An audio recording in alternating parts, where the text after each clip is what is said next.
بسم الله الرحمن الرحيم وإذ أخذنا ميثاق بني إسرائيل لا تعبدون إلا الله وبالوالدين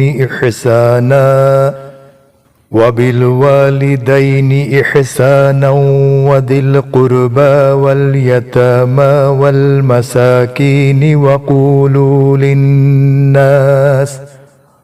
وقولوا للناس حسنا وأقيموا الصلاة وآتوا الزكاة ثم توليتم إلا قليلا منكم وأنتم معرضون। আর স্মরণ করো যখন আমি বনী ইসরায়েলের অঙ্গীকার গ্রহণ করলাম যে তোমরা আল্লাহ ছাড়া কারো ইবাদত করবে না এবং সদাচার করবে পিতা মাতা আত্মীয় স্বজন ইয়াতিম ও মিসকিনদের সাথে, আর মানুষকে উত্তম কথা বলো, সলাত কায়েম করো এবং যাকাত প্রদান করো। অতঃপর তোমাদের মধ্য থেকে স্বল্প সংখ্যক ছাড়া তোমরা সকলে উপেক্ষা করে মুখ ফিরিয়ে নিলে।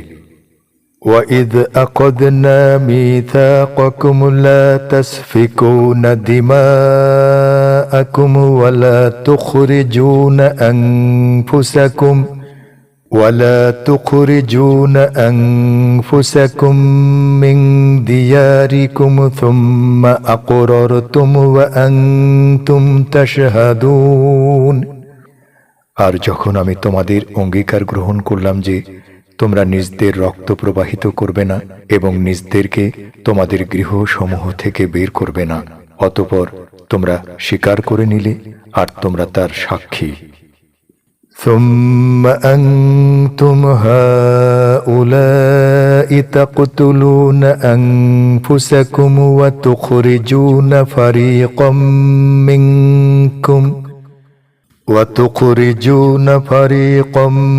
منكم من ديارهم تظاهرون عليهم بالإثم والعدوان وإن يأتوكم أسارى تفادوهم وهو محرم عليكم إخراجهم أفتؤمنون ببعض الكتاب وتكفرون ببعض فما جزاء من يفعل ذلك منكم إلا خزي في الحياة الدنيا ويوم القيامة يردون إلى أشد العذاب وما الله بغافل عما تعملون।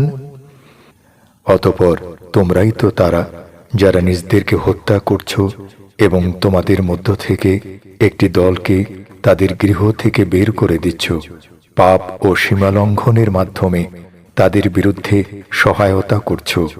আর তারা যদি বন্দী হয়ে তোমাদের নিকট আসে তোমরা মুক্তিপণ দিয়ে তাদেরকে মুক্ত করো, অথচ তাদেরকে বের করা তোমাদের জন্য হারাম ছিল। তোমরা কি কিতাবের কিছু অংশে ঈমান রাখো আর কিছু অংশ অস্বীকার করো? সুতরাং তোমাদের মধ্যে যারা তা করে দুনিয়ার জীবনে লাঞ্ছনা ছাড়া তাদের কি প্রতিদান হতে পারে? আর কিয়ামতের দিনে তাদেরকে কঠিনতম আযাবে নিক্ষেপ করা হবে। আর তোমরা যা করো আল্লাহ সে সম্পর্কে গাফিল নন।